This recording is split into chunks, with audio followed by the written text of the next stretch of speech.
sekali ya bisa berjumpa dengan Bapak Ibu, saudara-saudari yang terkasih dalam Tuhan Yesus Kristus. Salam kenal, nama saya Pastor Debbie Katarina. Semestinya ini bukan pertama kali saya datang sini ya. Terakhir datang 2014, jadi 11 tahun telah berlalu. Cepat sekali ya. Dan Philadelphia bukan kota yang asing buat saya, karena saya dulu pernah sekolah di Philadelphia. Tahun 1993 sampai 1995, I was at Moore College of the Arts, Moore College of Art and Design, right? Di Logan Square, saudara ya. Nah, sekolahnya masih ada, wah puji Tuhan. Jadi saya bisa mengenang masa-masa indah dulu kan ya.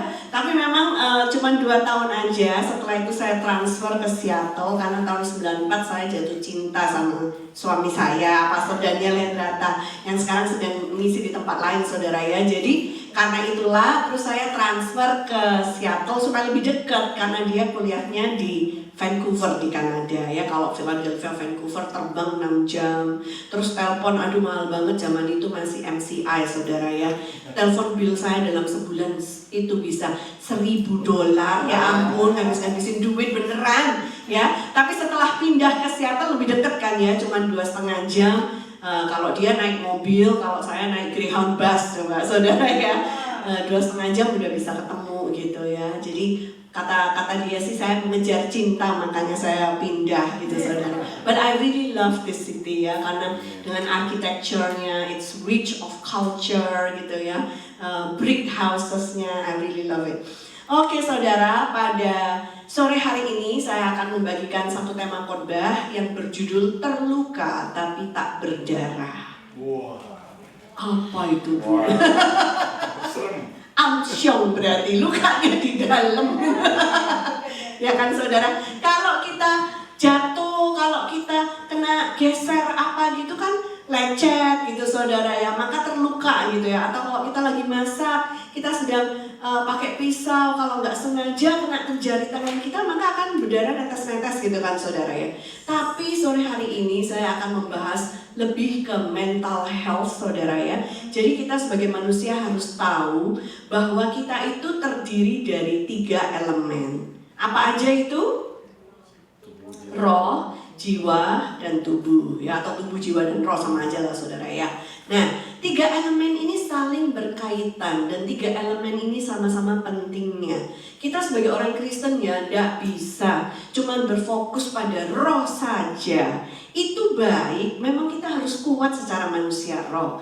Tetapi kita juga harus perhatikan tubuh kita, karena tubuh kita adalah bait suci Roh Kudus. Rohnya kuat menyala-nyala, tapi kalau makan tidak dijaga, sehingga akhirnya apa? Kena stroke, belum tua udah pansui, misalnya mati separuh gitu kan saudara ya. Akhirnya dalam melayani Tuhan juga tidak bisa maksimal kalau kita tidak menjaga kesehatan tubuh kita.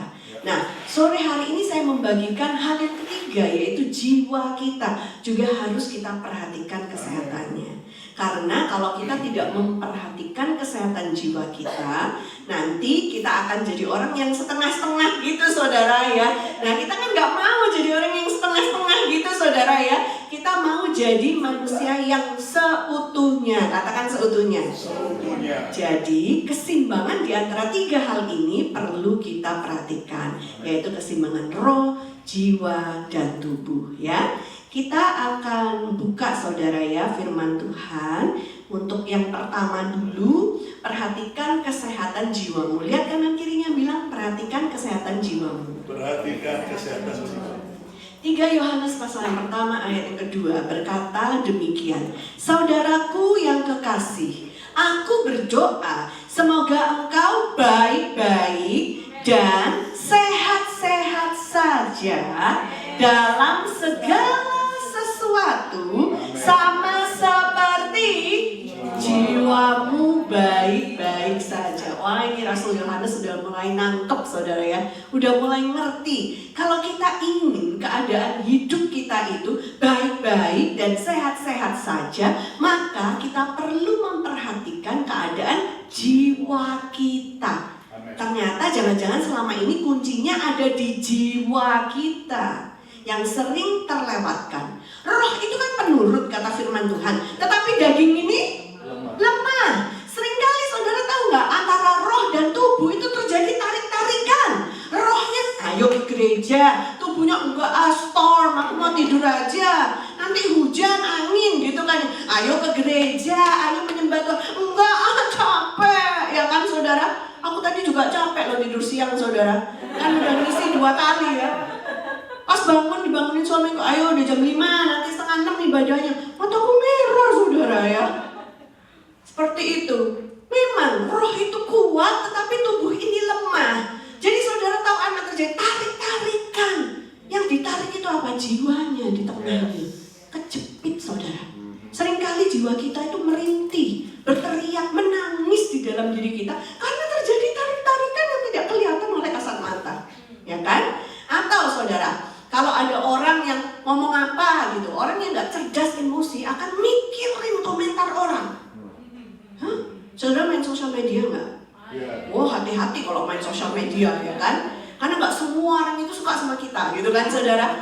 Dan orang itu kalau udah bersembunyi di balik akun palsunya yang tidak kelihatan nama aslinya gitu kan, wah mereka kalau komentar itu nggak peduli sama perasaan kita. Kayak nggak peduli ditangkap sama polisi gitu kan, kena undang-undang ITE gitu. Nggak tahu kalau di Amerika mungkin berjalan undang-undangnya ya. Kalau di Indonesia itu kayak nggak setengah jalan gitu kan saudara. Waduh, itu bisa dicaci maki orang. Makin tinggi kita naik, makin viral kita, makin banyak caciannya Pak. Biasa. Ya, orang yang nggak suka sama kita lah, mulai dari ujung kepala sampai ke ujung kaki dilihat semua. Ada aja yang mereka nggak suka gitu kan saudara ya. Terus kalau kita nggak cerdas emosi, kita kebawa loh. Kita jadi merasa harga diri kita down, ya kan? Image kita, ya, gambar diri kita jadi rusak, kita jadi minder, nggak berani ketemu orang, ya kan? Nanti apa kata orang? Jangan-jangan mereka juga berpikiran sama kayak netizen. Aduh, omongan netizen nggak usah dimasukkan dalam hati. Ya kan, saudara? Kadang-kadang itu netizen 62 itu memang jahat gitu, julid, judes lidah katanya saudara, julid. Itu nggak usah terlalu dimasukin dalam hati gitu saudara ya, karena mereka siapa kita juga gak kenal gitu ya. Orang kalau gak kenal maka tak sayang, ya kan. Saya minum dulu. Katanya netizen itu juga bisa disamadengankan deterjen gitu saudara ya. Netizen deterjen gitu. Jadi ya makanya diperlukan kecerdasan emosi. Diperlukan kita untuk ngerti tentang kesehatan jiwa supaya nggak kepikiran dengan hal-hal yang tidak perlu untuk kita pikirkan, ya. Nah, saudara, kita lanjut saudara ya, tentang luka yang nggak kelihatan dengan kasat mata ini, yaitu luka batin atau luka emosi. Jiwa seseorang itu bisa terluka bila misalnya tumbuh dalam rumah yang abusif, di mana ada kekerasan dalam rumah tangga. Saudara tahu yang namanya Adolf Hitler? Ya, orang yang begitu kejam yang membantai umat Yahudi di zaman Nazi dulu di Jerman, saudara ya. Ternyata kalau diusut punya usut, Adolf Hitler itu dibesarkan oleh seorang ayah yang abusif. Namanya Alois Hitler, yang selalu KDRT terhadap mamanya Adolf ya. Kasar gitu saudara ya, hampir gak pernah ngobrol dengan istrinya, apalagi dengan anak-anaknya. Perlakuan yang sama diterapkan kepada anak-anaknya. Kebutuhan jiwa mereka itu tidak terpenuhi. Mereka bertumbuh fatherless. Ayahnya sih ada fisiknya, tapi secara emosional tidak pernah diperhatikan. Ayahnya tidak hadir untuk ngobrol, untuk menuntun anaknya, untuk berkomunikasi, problem solving sama-sama itu nggak ada. Makanya kita lihat bagaimana kemudian Adolf itu bisa bertumbuh menjadi manusia yang sangat jahat, ya saudara ya. Orang yang tidak pernah merasakan kasih sayang papa bisa bertumbuh menjadi seorang monster. Bagaimana ia membantai 6 juta orang Yahudi pada saat Perang Dunia yang kedua. Peran ayah itu sangat penting. Boleh lihat siapa yang sudah jadi dad? Siapa yang sudah jadi ayah? Oke. Peran Anda sangat penting, tidak tergantikan di dalam hidup anak-anak Anda. Mau sebesar apapun anakmu, sedewasa apapun dia tetap perlu masukan-masukan dari seorang ayah. Ya saudara, fathering itu is a lifetime journey. So is mothering ya, tapi memang khususnya dalam hal ini a father itu plays a very important role. Do you know why? Karena kita punyanya Bapa di sorga, bukan Mama di sorga. Loh, iya, as simple as that ya. Kalau hubungan anak sama papa dunianya itu tidak baik, sangat sulit buat anak ini untuk bisa melihat Bapa di sorga sebagai Bapa yang baik. Kalau bapaknya di dunia janji tidak pernah ditepati, begitu anak ini datang ke gereja mendengarkan janji-janji Tuhan, dia juga nggak percaya. Lalah kebanyakan janji kayak papaku nggak mungkin ditepati. Seperti itu loh saudara. Ya, kalau papanya di dunia ini brengsek, dia tidak bisa melihat Bapa di sorga itu sebagai Bapa yang baik, Bapa yang kekal, sulit buat dia saudara. Tapi kalau papa di dunianya baik, wah, hubungannya dengan Bapa di sorga bisa lebih baik lagi. Karena papa, seorang ayah, mewakili Bapa di sorga. Ya, jadi makanya papa itu memainkan peran yang sangat penting dalam hati anak-anaknya. Ya, mama-mama tidak usah merasa tersingkirkan. It's okay, we have our part too. Our role itu kayak Holy Spirit ya kan, merawat, menghibur, ya kan, menuntun dalam suka dan duka gitu saudara ya. Mom is always there ya kan. Jarang anak yang bilang I am motherless gitu, lebih jarang saudara ya. Yang banyak fatherless gitu saudara ya. Nah, siapapun itu bisa menjadi penyebab dari gangguan mental. Mungkin dulu cara engkau dibesarkan tidak ideal. Mungkin engkau mendapatkan perlakuan kasar atau abusive dari orang tua atau dari lingkungan. Anak-anak yang dibully, ini zaman sekarang ini banyak sekali di sekolah ya. Anak-anak yang membuli teman-temannya ya kan saudara. Anak saya juga mengalami pembulian saudara. Anak yang kecil yang James namanya. Oh iya, tadi belum tunjukin foto keluarga ya. Tapi saudara sudah tahu ya, tadi pagi kan. Oh ada ya, ini saudara. Saya sudah menikah sama suami saya 27 tahun, dikaruniai Tuhan 2 orang anak. Yang gede anak perempuan namanya Angel, usianya 25 tahun. Sekarang udah lulus kuliah dari Singapura dan kerja di Singapura saudara. Dia ngambil perfilman, sekarang kerja di production house di Singapura, lagi apply green card di Singapura. Anak yang kedua namanya James, saat ini usianya udah 15 tahun, SMA kelas 1, karena sekolahnya Cambridge System saudara. Tahun ini kan secondary 4, jadi dia harus siap-siap untuk ujian IGCSE O-Levels, jadi dia nggak bisa bolos-bolos lagi, nggak bisa kita ajak saudara ya. Nah seperti itu. Nah anak saya yang kecil itu pernah kena bully bertahun-tahun karena dulu badannya kecil kurus. Kami pernah bawa ya 11 tahun yang lalu ya. Kalau sekarang dia udah lebih tinggi dari kami dan dia bodybuilding. Nah itu karena kami arahkan, kena bully karena badannya kecil. Oke ya kamu olahraga lah, gedein badan kamu gitu kan ya. Sampai suatu saat di sekolah dia berani stand up against the bully. Ya kan, kalau dulu dia dipukul, kepalanya dijedotin ke lantai segala macam. Hari itu dia berani mukul balik bulinya. Dan sejak hari itu he earned the respect of the bully. Padahal Pak, saya tuh sebenarnya mengajarkan ampuni James, jangan membalas kejahatan dengan kejahatan gitu kan. Tapi anakku tuh jadi makan hati gitu ya. Jadi luka gitu batinnya ya, merasa nggak pede karena setiap hari diolok-olok sama temannya yang satu ini gitu kan ya.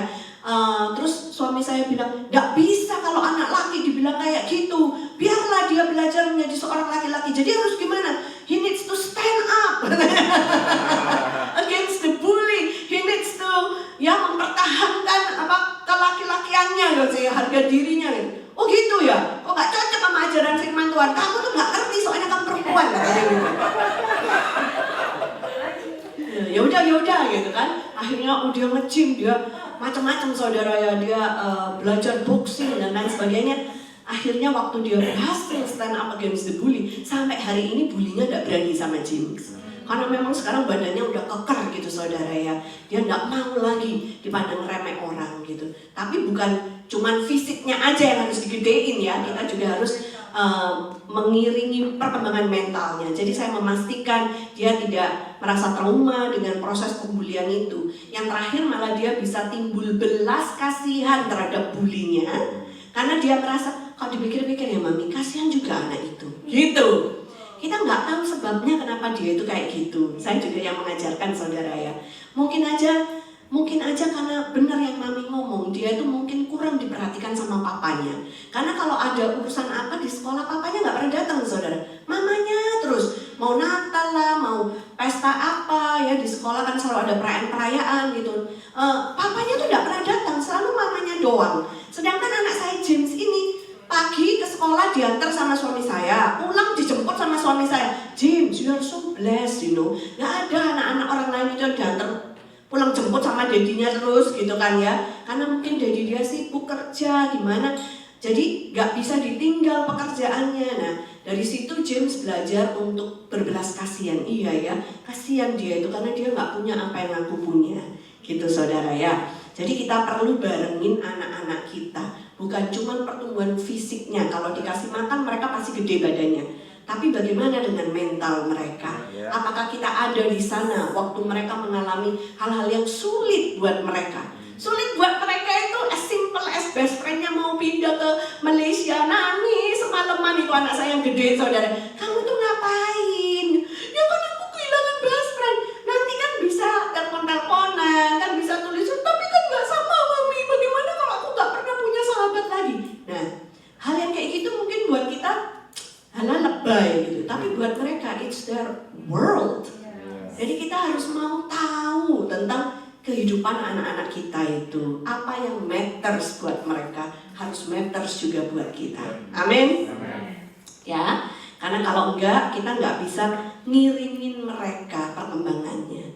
Ya, meskipun kalau misalnya kita pernah menerima perlakuan yang kasar dari orang tua, dari lingkungan kita, misalkan pun kalau kita dibully atau dilecehkan, pelecehan itu bisa secara seksual, bisa secara hal-hal yang lain saudara ya, yang hal-hal yang tidak mengenakan mungkin pernah terjadi dalam hidup kita. Percayalah, dan Tuhan tidak menginginkan kita untuk selamanya menjadi korban. Yang percaya katakan amin. Tuhan tidak menciptakan kita menjadi korban, tetapi Tuhan menciptakan kita untuk menjadi pemenang. Yang percaya katakan amin. Bahkan lebih dari pemenang. Itu yang Yesus lakukan di atas kayu salib. Tapi gimana caranya merubah pola pikir kita ini dari seorang korban menjadi seorang pemenang? Itu diperlukan proses. Katakan proses. Makanya perlu belajar kesehatan mental supaya prosesnya bisa kita jalani dengan baik. So we are not going to stay as a victim for the rest of our life. Saudara, saya adalah korban perceraian kedua orang tua saya. Waktu saya berusia 4 tahun, orang tua saya bercerai. Dan saya punya 2 orang adik laki-laki yang lebih kecil dari saya. Saya 4 tahun waktu itu, adik saya 3 tahun dan 1 tahun setengah. Ya, dan papa pergi meninggalkan rumah. Rupanya dia lupa jalan pulang gitu saudara ya. Nah, I grew up fatherless saudara. Dan saya dulu sering melihat diri saya sebagai korban. Saya waktu bertumbuh sebagai remaja, saya bertumbuh sebagai remaja yang pahit hatinya. Saya pernah nyoba bunuh diri 2 kali saudara, tapi tidak berhasil. Karena Tuhan punya rencana yang indah buat saya. Di tahun yang sama saya mencoba bunuh diri, di tahun itu Tuhan tangkap saya. Dan sejak saat itu, umur 13 tahun saudara, sampai hari ini saya umur 50 tahun saudara ya, saya diubahkan oleh Tuhan. Saya diberikan identitas yang baru. Saya diangkat jadi anaknya Tuhan. Pikiran saya diperbaharui oleh firman-Nya. Kalau saya dulu melihat hidup ini hampa, kalau saya dulu melihat hidup ini tidak punya harapan, sekarang saya bisa bilang hidup ini penuh makna. Hidup ini adalah kesempatan untuk melayani Tuhan. Amin saudara. Sekarang saya nggak suicidal lagi, karena firman Tuhan memperbaharui pikiran saya. Firman Tuhan itu ibaratnya kayak air yang digerojok masuk ke dalam batin, ke dalam jiwa, ke dalam hati, ke dalam pikiran kita. Jadi bukan cuma roh kita saja yang diperbarui, pikiran kita juga, mental kita juga saudara. Sehingga pikiran-pikiran suicidal itu sudah nggak ada lagi. Izinkan firman Tuhan untuk membasuh pikiranmu, membasuh hatimu, membersihkan apa yang masih kotor, yang masih degil, yang tidak sesuai dengan firman Tuhan, residu dari masa lalu, luka-luka batin yang pernah engkau alami, trauma yang engkau alami. Izinkan firman Tuhan membasuhnya sampai bersih. Karena Yesus adalah air yang hidup. Dan Dia sanggup membersihkan luka-luka batin kita. Amin. Amin saudara. Ya, puji Tuhan. So, you are not a victim, you are a conqueror, more than a conqueror. Praise the Lord. Amin. Lihat kanan kirinya bilang, you are not a victim, you are a conqueror, more than conqueror. Ayo, semangat. Kan bate. Ya kan saudara. Poin yang kedua. Nah, ini sekarang kita mengalami prosesnya ya, gimana kita berubah dari mental victim ke mental victor. Nomor 2, perhatikan self-talkmu. Ini pinjam istilah psikologi, self-talk. Bagaimana engkau bicara kepada dirimu sendiri. Saudara pernah melihat gambar yang kucing sedang bercermin? Dan di dalam cermin itu dia melihat dirinya sebagai lion, ya, sebagai singa. Wow, itu gambaran bermakna sekali loh saudara. Bagaimana engkau melihat dirimu sendiri? Karena seringkali orang bercermin dan berkata, jelek sekali sih, hidung pesek, ya ampun. Ya kan saudara, mataku kenapa sipit, kenapa enggak belok kayak mata artis gitu kan saudara. Ini perut kenapa jendul gitu kan, kenapa bergelambir gitu kan saudara ya. Kalau yang cowok, aduh dulu gua six pack, sekarang gua one pack. Begitu banyak kritikan yang kita ucapkan kepada diri kita sendiri. Begitu banyak hal yang kita tidak bisa menerima keadaan diri kita. Saya tuh kalau melihat ke kaca umur 50 gini, wah rambutku putih semua, ubanan gitu kan saudara ya. Meskipun firman Tuhan itu bilang, aku akan menggendongmu sampai memutih rambutmu. Katanya rambut putih itu adalah mahkota, ya kan saudara ya, tanda hikmat gitu kan. Tapi tetap aja kalau rambut putih keluar itu aku sumpek saudara. Karena cewek gitu kan ya, kok nggak merasa cantik lagi gara-gara rambut putih gitu saudara ya. Nah saya pun harus memperhatikan self-talk saya. Aku ini lagi ngomong apa kepada diriku sendiri.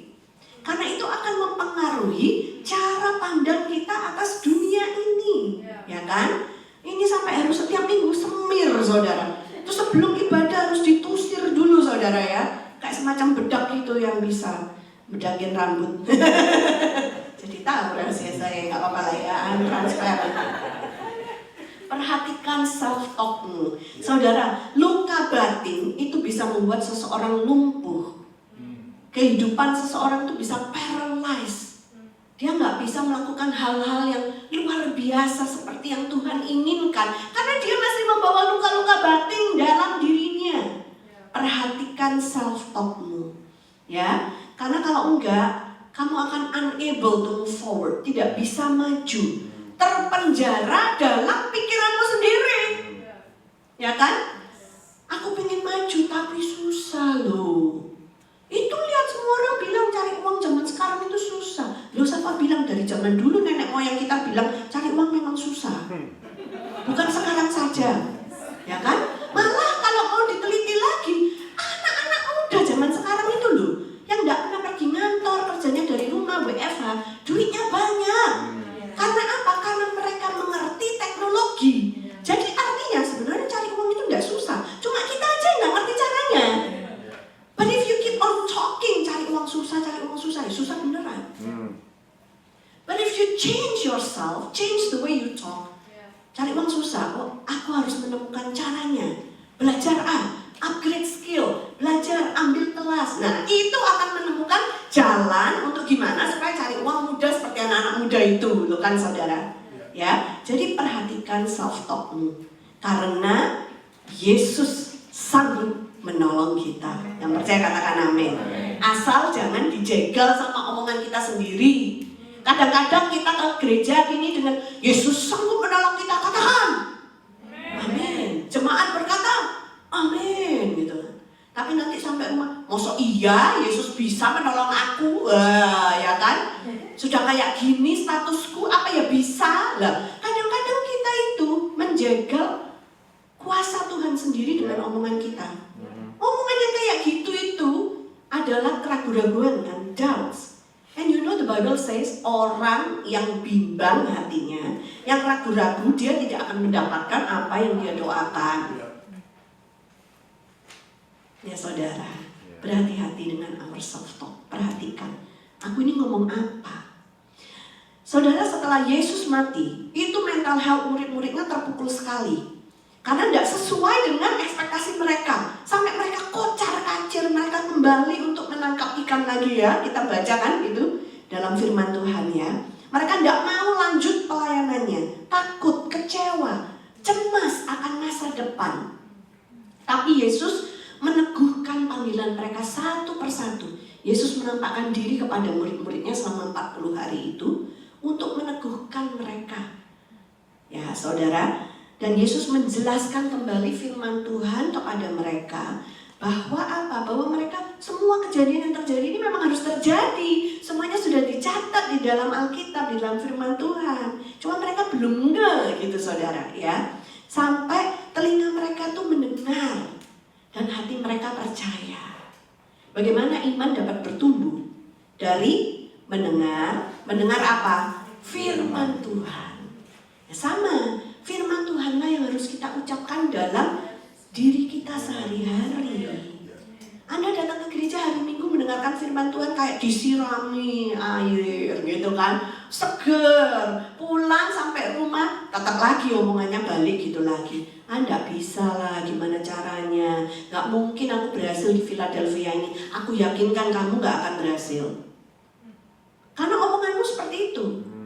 Rubah. Memang hidup ini tidak mudah, tetapi bersama dengan Tuhan tidak ada yang sukar. Amin. Bersama dengan Tuhan aku pasti bisa. Tuhan akan membukakan pintu saat semua pintu tertutup. Dan kalau Tuhan yang membuka pintu, tidak ada seorang pun yang bisa menutupnya. Gitu loh saudara. Itu omongan seorang pemenang. Mentalnya dulu yang diubah, mempunyai mental pemenang. Yang percaya katakan amin. Ya, terutama kalau kita lagi sendirian, nah itu kita perlu perhatikan. Nah, saudara, bagaimana kita berbicara kepada diri kita sendiri? Jangan bilang mati aja aku gitu ya. Saudara tahu nggak, seorang nabi sekelas Elia itu pun mengalami loh hal-hal seperti ini. Jadi jangan dibilang, itu karena kurang iman. Elia kurang iman apa? Saudara, di sini ada yang bisa berdoa sama Tuhan 3 tahun hujan tidak turun. Atau berdoa lagi, hujan turun. Bisa? Kurang iman apa? Nabi Elia. Dia baru mengalahkan, membantai 450 Nabi Baal, 450 Nabi Asyera, ya kan saudara? Tapi terus apa yang terjadi? Terus dia kena mental. Waktu diancam sama Ratu Isabel, besok engkau akan mati. Ya, wah langsung dia ketakutan. Langsung dia komplain kepada Tuhan. Kalau kayak gini caranya udah lebih baik aku mati aja Tuhan. Loh, kalah sebelum berperang ya kan. Padahal siapa sih Ratu Isabel itu? Cuman seorang wanita. Dan dia ketakutan dengar ancamannya Ratu Isabel. Itu menandakan seorang nabi pun mempunyai titik lemah dalam jiwanya. Ya, dia habis having a great victory, mengalahkan nabi-nabi palsu. Nah, ini ada kaitannya sama tubuh kita. Ternyata kalau tubuh kita terlalu capek, mental kita tuh gampang down, saudara. Kalau sudah ngerti gitu ya jangan diforsir terus tubuhnya. Perlu istirahat. Ya, supaya jangan sampai omongan kita menjadi negatif karena tubuh kita terlalu capek. Kerja terus terlalu capek, akhirnya apa? Udahlah, malas kalau kayak gini caranya. Gimana gak usah hidup aja. Kamu itu dikasih uang berapa pun juga gak pernah cukup. Ngomel sama istrinya, marah gitu kan ya. Nah seperti itu akhirnya terjadi ketidakharmonisan rumah tangga. Karena apa? Tubuhnya terlalu capek. Jadi istri juga gitu, kalau udah ngerti suamimu capek, biar aja dia me time dulu, biar aja dia tidur dulu, biar dia main gamenya dulu, biar dia nonton TV-nya dulu, gak apa-apa gitu saudara. Ini untuk menjaga keseimbangan. Ya, nah saudara, jadi kita lihat saudara ya, bagaimana nabi yang lain, saudara, nabi yang lain. Ada Nabi Yeremia. Nah, ini kita mau belajar Nabi Yeremia malam ini. Saudara mau belajar sama-sama saya? Ya. Nabi Yeremia ini dikenal sebagai the weeping prophet. Nabi yang weeping itu apa ya? Meratap. Nah, yang meratapi nasib. Oh ya? Nah, dan saya juga nggak bisa nyalahkan dia karena memang assignment dia itu sangat susah loh, saudara. Kalau saudara baca ya dari kitab Yeremia pasal yang pertama sampai 28 itu tidak ada kata-kata bagus, tidak ada nubuatan bagus yang keluar dari mulutnya. Semua itu celakalah engkau Israel, gitu loh saudara, yang engkau akan dihancurkan, puri-purimu akan hancur, loh gitu loh saudara. Ya, selalu dia menubuatkan hal yang negatif untuk Israel dan kerajaannya. Jadi dia itu tekanan batin, saudara. Setiap kali dia mau menyampaikan pesan Tuhan, kok tidak ada yang positif toh Tuhan? Kok semuanya negatif? Kok semuanya itu ancaman? Kenapa nubuatannya nubuatan tentang kehancuran? Nah, saudara lihat Yeremia itu sampai punya mental issue dan dia sangat struggling dengan callingnya. Dia bergumul terhadap calling yang dia punya ini. Kenapa dia harus selalu memberikan nubuatan yang buruk kepada orang-orang Israel? Warning upon warning of the danger that will come ahead. Buktinya mana Bu? Kita bukalah Yeremia pasal 20 ayat 7 sampai 8 ya. Di screen sudah ada. Yuk kita baca sama-sama. 2, 3. Engkau telah membujuk aku ya Tuhan, dan aku telah membiarkan diriku dibujuk. Engkau terlalu kuat bagiku dan engkau menundukkan aku. Aku telah menjadi tertawaan sepanjang hari. Semuanya mereka mengolok-olokkan aku. Sebab setiap kali aku berbicara, terpaksa aku berteriak, terpaksa aku berseru, kelaliman, aniaya. Sebab firman Tuhan telah menjadi celah dan cemooh bagiku sepanjang hari. You see? Saya minum dulu ya.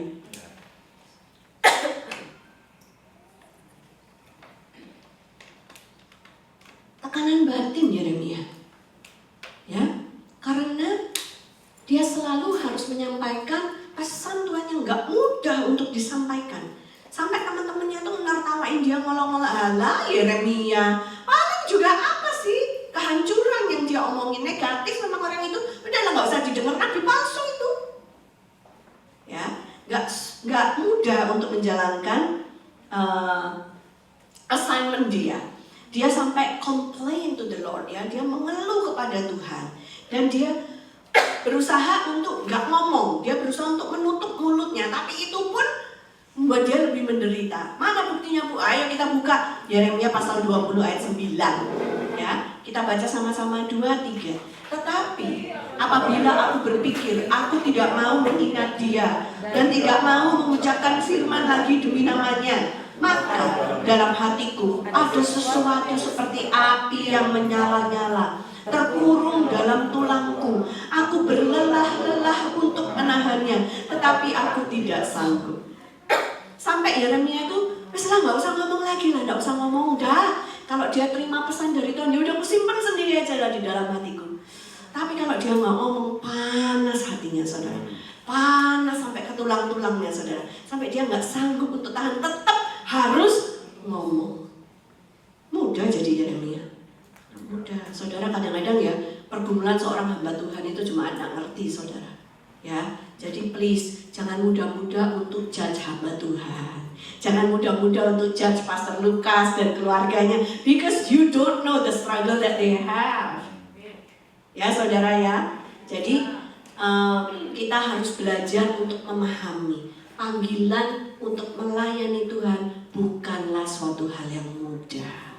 Kita bekerja sama, jemaat bekerja sama dengan pastornya untuk membuat pelayanan ini jadi lebih besar lagi. Saya senang mendengar berita bagaimana BMC melebarkan sayapnya. Akan ada BMC 2 ya saudara ya. Artinya apa? Tuhan akan mengirimkan jiwa-jiwa baru untuk dimuridkan di sana. Amin saudara. Akan ada jiwa-jiwa yang terluka yang Tuhan kirimkan untuk saudara bantu pulihkan dalam nama Yesus. Amin. Nah, saudara, seperti itu ya. Dia tidak tahan untuk nggak ngomong firman yang dia dengar dari Tuhan. Nubuatan itu tetap dia sampaikan juga. Sampai akhirnya teman-temannya nggak mau dekat sama dia. Sampai akhirnya saudara, Yeremia itu mengutuki hari di mana dia dilahirkan. Yeremia itu seorang nabi loh, yang luar biasa loh saudara. Ya, yang mana ada yang ayatnya yang bilang, aku tahu rancangan apa yang aku punya untuk kamu. Bukan rancangan kecelakaan, tapi rancangan damai sejahtera. Rancangan untuk mendatangkan hari depan yang penuh dengan pengharapan. Wow, itu ayat sering kita quote, menjadi salah satu ayat favorit kita. Tapi tahukah saudara, di dalam menjalani panggilannya, it's not easy for Jeremiah. Ya saudara, Yeremia 20 ayat 14-18. Di screen sudah ada, ayo kita baca sama-sama. 2-3. Terkutuklah hari ketika aku dilahirkan. Biarlah jangan diberkati hari ketika ibuku melahirkan aku. Terkutuklah orang yang membawa kabar kepada bapakku dengan mengatakan, seorang anak laki-laki telah dilahirkan bagimu, yang membuat dia bersuka cita dengan sangat. Terjadilah kepada hari itu seperti kepada kota-kota yang ditunggang balikkan Tuhan tanpa belas kasihan. Didengarnya kiranya teriakan pada waktu pagi dan hiruk pikuk pada waktu tengah hari. Karena hari itu tidak membunuh aku selagi di kandungan, sehingga ibuku menjadi kuburanku dan ia mengandung untuk selamanya. Mengapa gerangan aku keluar dari kandungan, melihat kesusahan dan kedukaan, sehingga hari-hariku habis berlalu dalam malu. Tell me, Nabi Yeremia ini depresi apa enggak? Tell me, Nabi Yeremia ini punya isu dengan mental health atau tidak? Dan Anda akan kaget, banyak tokoh-tokoh Alkitab punya mental health issue. Yang dulu sebelum ada ilmu psikologi tidak bisa dibahas. Tapi sekarang karena sudah ada ilmu psikologi, kita bisa membahasnya. Jangan bilang, psikologi itu tidak perlu, yang perlu teologi. Saudara, kita itu zaman sekarang harus bisa merangkul semua logi-logi yang ada untuk kemajuan kerajaan surga di atas muka bumi. Jangan dibentur-benturkan. Jangan bilang science will never go together with theology. Siapa bilang saudara? Kalau kita itu karena belum ketemu aja bukti-buktinya. Tapi kalau udah ketemu, NASA sudah membuktikan. Wah, ternyata keren kalau saudara mengikuti ya satu hamba Tuhan namanya Louis Giglio saudara ya. Dia itu selalu punya gambar-gambar dari NASA. Amazing. Bagaimana alam semesta memuji Tuhan. Bagaimana kalau kita lihat di alam semesta itu saudara ya, ada gambar salib. Serius saudara, dalam DNA kita, dalam jaringan-jaringan itu ternyata yang merekatkan adalah bentuknya salib-salib kecil. It's amazing, isn't it? Jadi jangan membenturkan logi-logi yang lain dengan teologi. Harus dirangkul bersama-sama. Karena semua logi itu juga diwahyukan oleh Tuhan supaya manusia lebih memahami Tuhan. Amin. Ya, nah saudara, kita melihat ya, kalau seorang nabi aja punya gejolak batin yang seperti itu, bisa depresi. Artinya apa? Kita harus mengakui, aku bangga sama Alkitab. Nggak ditutup-tutupin. Yang terjelek sekalipun, tadi pagi suami saya korban tentang Simpson jatuh dengan pelacur namanya Delila. Nggak dihapus loh di Alkitab, ditulis. Ya, supaya apa? Supaya real, supaya kita bisa belajar. Ternyata mereka juga manusia, sama aja kayak kita. Kalau mereka bisa dipakai Tuhan, kita juga bisa. Amin. Akan ada Elia akhir zaman. Amin. Yes? Puji Tuhan saudara ya. Nah, poin yang ketiga ya, kita masuk. Ubah ucapan negatifmu menjadi ucapan yang positif. Tapi bukan cuma ucapan positif yang aku bisa gitu. Bisanya kayak apa? Bisa kalau bersama dengan Yesus gitu saudara ya. Jadi harus grounded in the word of God gitu ya. Bukan cuma aku ganteng kalau itu pembohongan diri. Tapi yang benar itu aku berharga di mata Tuhan. Gitu loh saudara ya. Seperti itu, jangan kita membohongi diri kita sendiri gitu ya. Dengan kata-kata yang positif tapi yang kosong. Tapi harus berlandaskan firman Tuhan. Amin. Yes. When you find yourself cursing the day you were born, seperti Nabi Yeremia tadi, itu menunjukkan bahwa engkau sedang depresi. Ya. Nanti sebentar lagi pasti ngutuk-ngutukin Tuhan ini. Tuhan sih, ngapain gue dilahirin gitu. Pokoknya semua salah Tuhan gitu aja lah saudara ya. Nah, tapi saudara ayo kita ubah kata-kata yang negatif itu dengan yang positif yang ada dalam firman Tuhan.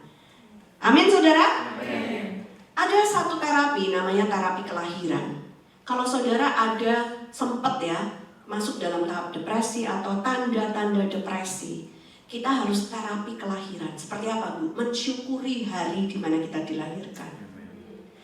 Ya, belajar untuk mensyukurinya. Terima kasih Tuhan, aku dilahirkan. Terima kasih aku dilahirkan sempurna, tidak ada cacat. Ya saudara ya, itu perlu saudara. Ya, wong saya itu loh pernah wawancara orang tunanetra di Gunus Program. Dia aja berterima kasih sama Tuhan meskipun tunanetra. Tapi apa? Diberi kesempatan hidup. Karena ternyata hidupnya pun meskipun tunanetra masih bisa berguna.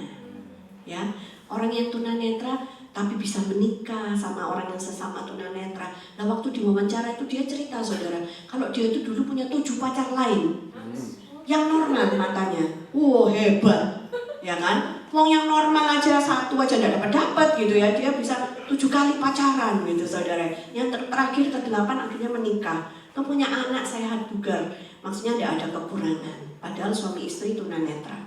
Ternyata hidupnya adalah untuk mempermuliakan Tuhan. Ya. Dan itu dia benar-benar tahu siapa dirinya di dalam Tuhan. Jadi tidak ada keminderan di dalam dirinya. Nah, itu kita kadang-kadang ya, yang normal ini perlu belajar dari orang-orang yang punya kekurangan seperti itu loh saudara. Karena mereka lebih bisa mensyukuri hidup mereka daripada kita. Ya. Saudara, kita harus terapi kelahiran, mensyukuri bahwa kejadianku ajaib dan dahsyat. Amin saudara. Amin. Coba lihat Mazmur 139 ayat 14 sampai 16. Yuk kita baca sama-sama. 2, 3.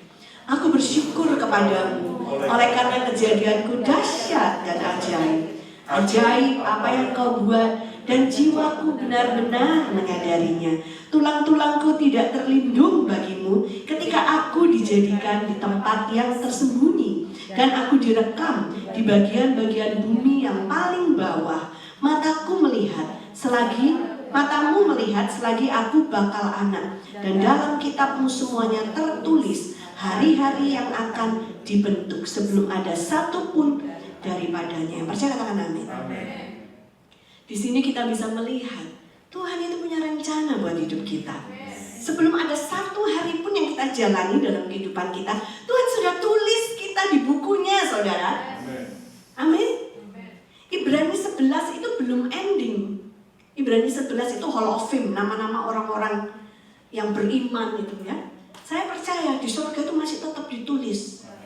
Dan Lukas Kusuma, anaknya Henok Kusuma, oleh karena iman pindah ke Philadelphia, mendirikan BMC, ya kan saudara, yang dampaknya luar biasa memberkati bangsa-bangsa. Masih ditulis sampai hari ini. Dan saya percaya kronologinya masih juga menuliskan semua iman-iman kita yang ada umat perjanjian baru ini. Amin saudara. Ya. Nah, seperti itu saudara, kita belajar mensyukuri kelahiran kita.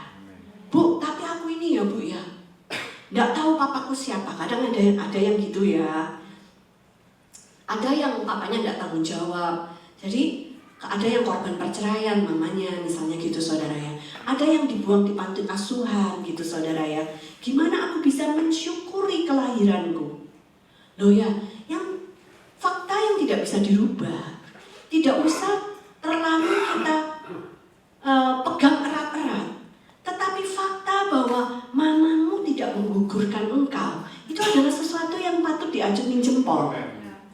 Karena dia sudah tahu kebenaran. Dia memberimu kesempatan untuk hidup.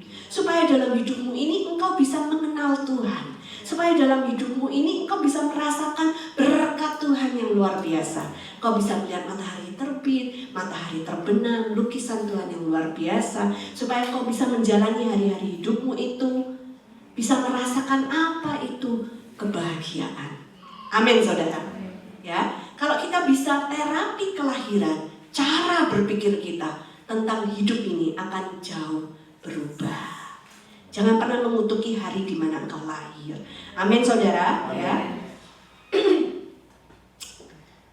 Raja Daud yang menulis Mazmur itu tadi juga menulis di Mazmur 42 ayat 12. Ayo kita baca sama-sama. 2, 3.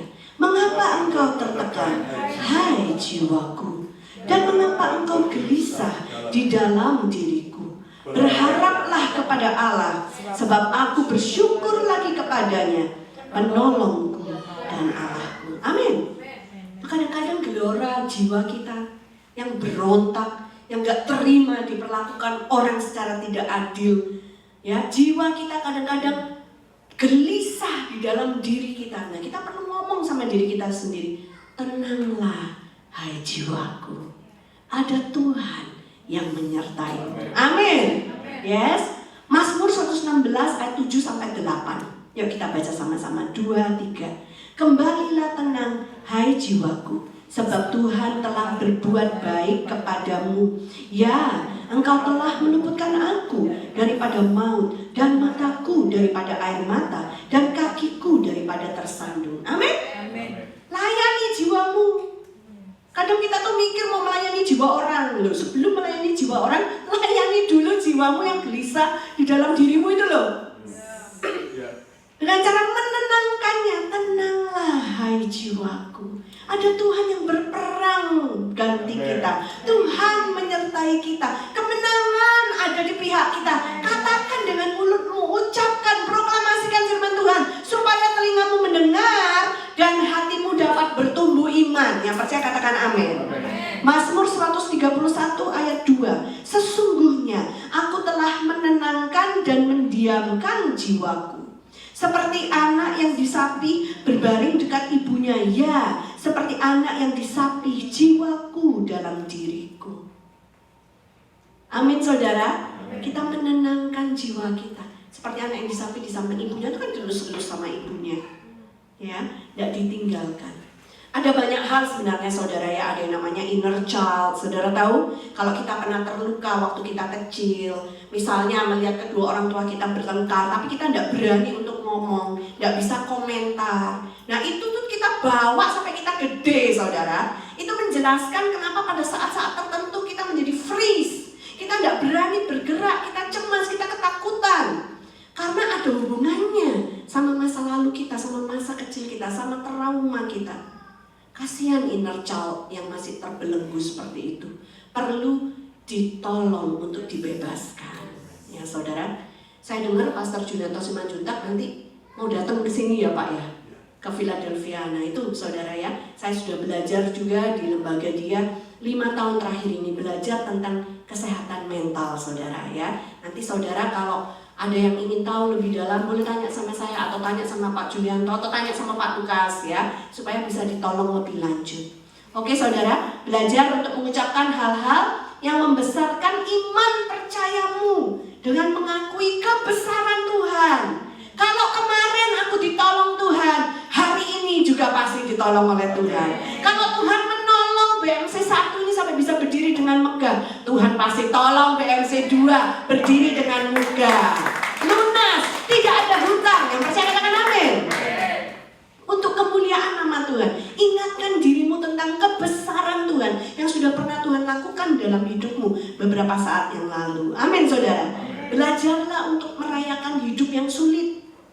I'm not going to sugarcoat it. Hidup ini memang sulit, tapi kalau dijalani dengan Tuhan menjadi tidak sulit. Amin saudara.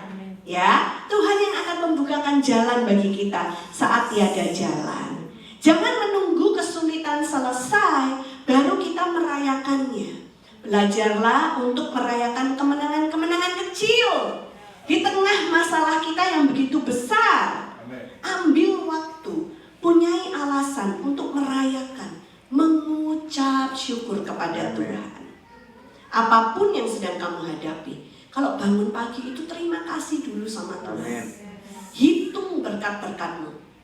Saya menuntun orang-orang yang punya kecenderungan untuk bunuh diri, misalnya borderline disorder atau self-harm gitu saudara ya, suicidal. Nah, caranya gimana? Kalau bangun pagi, send me 3 things that you are grateful for. Kalau nggak ada, as simple as masih bisa nafas, jantungku masih berdetak, paru-paruku masih berfungsi normal, nggak perlu pakai oksigen. Ya, kenapa harus gitu? Melatih otak kita mencari sisi terang dari semua yang gelap, mencari hal yang baik di semua yang tidak baik yang sedang terjadi. Amin saudara. Latih dirimu. Psikologi juga akan mengajarkan hal yang sama. Untuk tulis jurnal kebaikan-kebaikan Tuhan yang terjadi hari ini.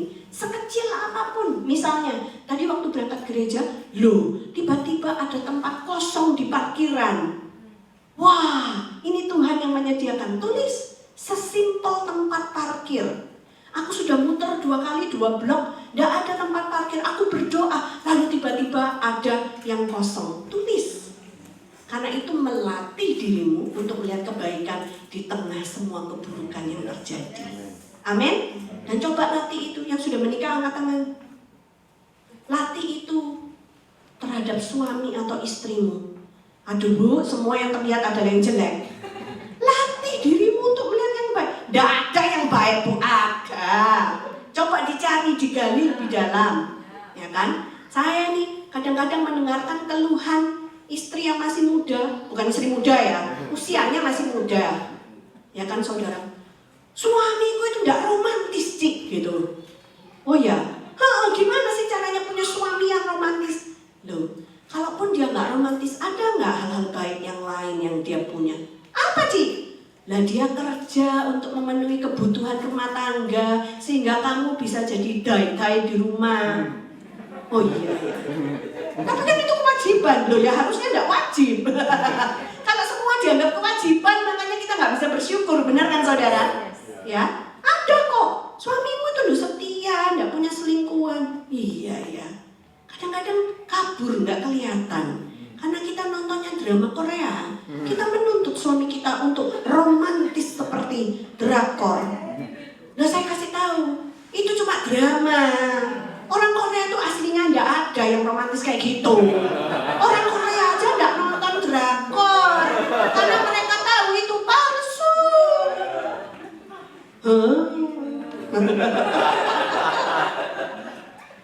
Ya saudara, ambil waktu untuk menghitung berkat Tuhan. Amen.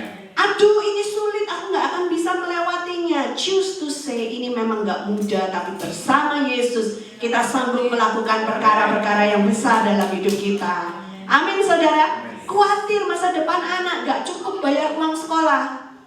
Kayaknya di Amerika enggak ya. Di Indonesia uang sekolah mahal saudara. Kalau di Amerika bisa dapat grant ya. Kalau Tuhan tolong di musim yang lalu, Tuhan pasti tolong di musim yang sekarang dan musim yang akan datang. Amin saudara. Ya.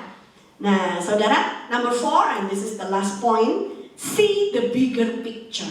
Setelah kita melatih diri kita untuk memperhatikan self-talk kita, mengubah cara ngomong kita yang negatif menjadi positif, yang grounded in the word of God. The next one is see the bigger picture. Apa sih yang Tuhan rencanakan dari semua carut marut keruwetan ini gitu saudara ya. Seringkali ucapan mulut kita menjadi negatif karena kita belum bisa melihat the bigger picture. Kita nggak tahu apa rencana Tuhan yang sebenarnya. Kita tuh manusia cuma melihat little by little pieces of the puzzle. Tapi nanti kalau udah jadi, wow, baru gitu kan saudara. Nah kita tanya sama Tuhan, apa Tuhan bigger picture-nya ya. Kembali ke Nabi Yeremia saudara. Akhirnya Nabi Yeremia itu found out apa rencana Tuhan all along ya. Baru saudara 29 pasal. Nah saya itu tidak tahu berapa tahun ya saudara ya. Di Yeremia 29 ayat 11 baru akhirnya ada satu nubuatan baik yang keluar dari mulut Nabi Yeremia. Kita baca sama-sama 2, 3. Sebab aku ini mengetahui rancangan-rancangan apa yang ada padaku mengenai kamu. Demikianlah firman Tuhan, yaitu rancangan damai sejahtera dan bukan rancangan kecelakaan, untuk memberikan kepadamu hari depan yang penuh harapan. 29 pasal kemudian baru Tuhan izinkan ada satu nubuatan baik yang keluar dari mulut Nabi Yeremia. Dan waktu nubuatan ini dikeluarkan, itu posisinya Israel sudah diserang, sudah hancur, sudah ditawan ke Babilonia, saudara ya. Baru Nabi Yeremia itu menubuatkan pemulihan atas Israel, ya. Dan Tuhan berjanji bahwa pemulihan atas Israel itu akan terjadi melalui mulut Nabi Yeremia. Tercatat juga di Yeremia 30 ayat 18 dan 22, ya. Yeremia mulai melihat the bigger picture that God has all along, ya. Bahwa Tuhan itu mau bukan cuma untuk uproot, tetapi untuk menanam ulang juga. Tuhan mau bukan cuma menghancurkan, tetapi membangun kembali. Amin, saudara, ya. Bahwa Tuhan bukan cuma mau membawa malapetaka, tapi Tuhan merencanakan pemulihan terjadi. Kadang dalam hidup kita nggak bisa lari dari yang namanya bencana, musibah, malapetaka. Saudara, saya hampir aja nggak masuk tahun 2025. Karena setiap hari Natal di rumah kami itu selalu masak-masak, kita kumpul keluarga, gitulah saudara. Kalau di sini kan Thanksgiving Day itu selalu pulang ke rumah semua, ya. Dan selalu saya yang kebagian masak. 24 Desember 2024 saya sedang masak di dapur. Suami saya minta dimasakkan kalkun Turki itu loh saudara, ya. Karena dulu kan pernah sekolah di Amerika, ya saya tahu lah cara masak kalkun gitu saudara, ya. Nah, sudah selesai nih kalkunnya, pernak-perniknya sudah disiapkan satu persatu, tinggal saladnya ini saya sedang nyampur salad, dibantu sama putri kami Angel, ya, bagaimana dia tuh masak pesto, pasta gitu saudara, ya. Terus dia bilang, "Mami, aku lupa bayam merahnya belum aku masukin." Terus gimana? Ya udah, aku tumis-tumis aja ya bayam merahnya, terus nanti langsung dicampur ke pastanya. Oke, gitu kan. Ini sudah kerja di dapur 8 jam saudara, dari jam 10 pagi sampai jam 6 sore. Tamu-tamu undangannya sudah mau datang, ini keluarga besar, 6.30 undangannya. 6.15 komporku meledak saudara. Waktu Angel mencet mau manasin bayam merah, tik tik boom, apinya 2 meter tingginya, menerobos kami berdua 5 meter, gitu saudara. Singkat cerita kami dilarikan ke IR, saudara, itu panas sekali, ya. Tapi saya berdoa dalam bahasa roh kenceng-kenceng, saya sampai menggigil saudara, ya. Terus saya juga nyanyi semua lagu-lagu Natal, saya nyanyikan jingle bells, fall on your knees, biar dikira orang gila. Ada di IR ini sekarang lagi Natalan pokoknya gitu saudara, ya, kan malam Natal gitu, ya. Nah, kenapa Mami kok kayak gitu? Kalau Mami diem aja sakit gitu, ya. Karena kaca oven juga pecah saudara, kenain saya, luka-luka ini saudara. Saya kena luka bakar dari kaki sampai paha, perut, tangan saudara. Kalau anak saya kena di pahanya juga, sama bulu matanya jadi pendek, alisnya jadi pendek saudara. Ini rambut depan-depan ini sampai keringgul-keringgul. Tapi kami tetap mengucap syukur sama Tuhan. Karena nothing worse happen. Baju kami pun tidak terbakar. Sepanjang 5 meter itu di dapur semestinya ada banyak barang yang bisa nangkep api itu saudara. Misalnya serbet-serbet di dalam sana saudara, ya. Tapi tidak terbakar. Ini terjadi karena gas leaking saudara, ya. Yang terakumulasi karena 8 jam masak itu saudara. Seandainya tabung oksigen, seandainya tabung LPG-nya yang meledak, wanlet saudara, habis, ya. Tapi saya percaya ini sudah dilindungi oleh Tuhan, ya. Waktu itu saya sedih saudara, mau merayakan Natal aja kok kayak gini, hancur dapurku saudara, ya. Itu les kayu semua hancur, itu kaca semua pecah gitu kan saudara, ya, retak-retak gitu, ya. Terus besokan paginya waktu breakfast sama suami saya tanya gini, apa sih yang ditakutin iblis sama aku gitu. Karena saya tuh memandang dapur saya itu adalah markas besar saya. Saya tuh meluangkan waktu paling banyak di dapur, masak buat keluarga saya. Dan ketika saya masak, saya tuh selalu berdoa. Jadi jam doaku tuh paling banyak di dapur. Saya menyebutnya itu my war room. Tapi markasku kena bom, saudara. Ya kan sedih gitu loh saudara, ya. Apa sih iblis ini gitu, ya.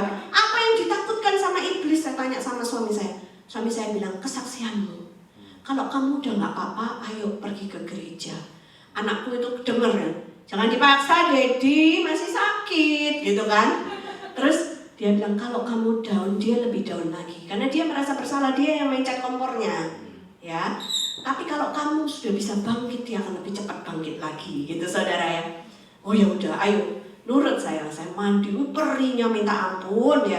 Tapi saya tetap datang ke gereja ibadah Natal kan saudara.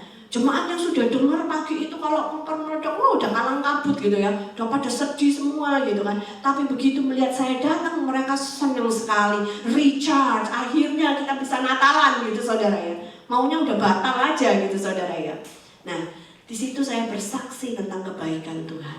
Loh, kena kompor meledak apanya yang baik? Oh, Tuhan tetap baik. Amen. Karena saya tidak mati, Tuhan masih mengizinkan saya hidup.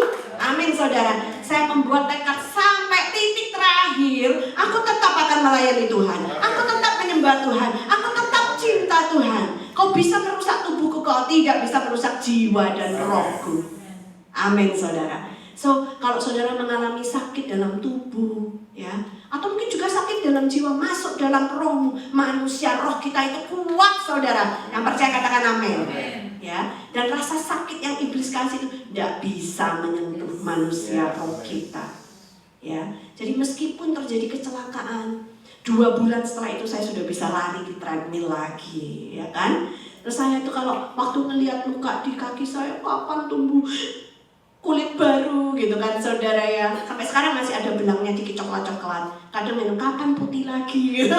Saya baru tahu betapa mulusnya saya dulu setelah kejadian ini gitu kan. Biasa orang kalau punya itu tidak bisa bersyukur, tidak ngerti apa yang dia punya. Setelah kejadian ini aku baru tahu dulu aku mulus sekali ya gitu saudara.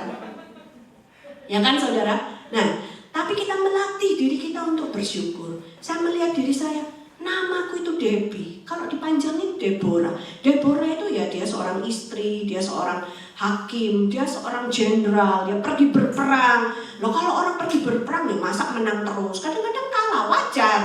Kalau prajurit kalah ya dibawa ke markas, diobatin. Kalau lukanya sembuh, nggak mau Tuhan, aku pensiun, nggak jadi prajuritmu lagi Tuhan, masa gitu, nggak jadi laskar Kristus lagi, masa gitu, ya kan? Yang saya lakukan apa? 2 minggu setelah kejadian itu saya tetap berdiri khotbah dalam keadaan bengkak, dalam keadaan masih infeksi kulitnya. Nggak apa-apa, itu cuma kulit luar. Amin saudara.